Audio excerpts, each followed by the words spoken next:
गोष्टीचं नाव श्री स्वामी समर्थ आणि हरवलेले मूल. चला तर आपण ही गोष्ट ऐकूया. अक्कलकोट इथे श्री स्वामी समर्थ महाराज नेहमी लोकांच्या कल्याणासाठी विहार करत असतात. दूर दूरून लोक त्यांच्या दर्शनाला येत असतात. महाराजांचे वागणे साधे पण विलक्षण होते. ते कधी गंभीरपणाने उपदेश करीत तर कधी थोडक्यात पण गूढ वाक्य बोलून लोकांना योग्य मार्ग दाखवतात. एकदा गावातील एक गरीब दाम्पत्याचे छोटे मूल हरवले. घरभर शोधले, शेजाऱ्यांना विचारले, पण मुलाचा पत्ता लागत नव्हता. आई वडील रडत होते, वडील बेचैन झाले होते. शेवटी लोक म्हणाले, आहो स्वामी महाराजांकडे चला, याच्या कृपेने नक्की काहीतरी उपाय होईल. ते दोघे अश्रूंनी झालेले कपडे ओले घालून महाराजांकडे गेले. आई रडत म्हणाली, महाराज, माझे लेकरू हरवले आहे. मला त्याचा काही पत्ता लागत नाही.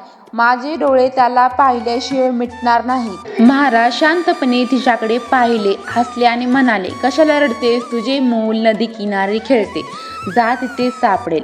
सर्व लोकांना सुरुवातीला वाटले की स्वामीचे खेळकर बोलणे आहे, पण त्या आईवडिलांनी विश्वास ठेवून धाव घेतली.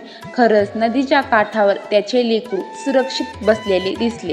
ते रडलेही नव्हते, फक्त गोट्या खेळत बसले होते. आईने मुलाला मिठी मारली, आनंदाश्रू गाळले आणि पळत पळत महाराजांकडे परत आली. ती म्हणाली, महाराज, आपण देव आहोत. आपण आमच्या लेकराला परत दिलात. महाराज मात्र मोठ्याने हसले आणि म्हणाले, अगं, लेकरू कुठं हरवलं होतं? तुम्हीच काळजीने डोळे मिटवले होते. डोळे उघडले असते तर मूल दिसला असते. परमेश्वरावर विश्वास ठेवला की सगळं योग्य ठिकाणी मिळतं. त्या दिवसापासून त्या दाम्पत्याने श्री स्वामी समर्थांना आपले सर्वस्व मानले आणि भक्तिभावाने जीवन व्यतीत केले. या गोष्टीमध्ये शिकवण अशी भेटते की संकटात घाबरून न जाता श्रद्धा आणि विश्वास ठेवला तर मार्ग नक्की सापडतो. श्री स्वामी समर्थ. जय जय स्वामी समर्थ.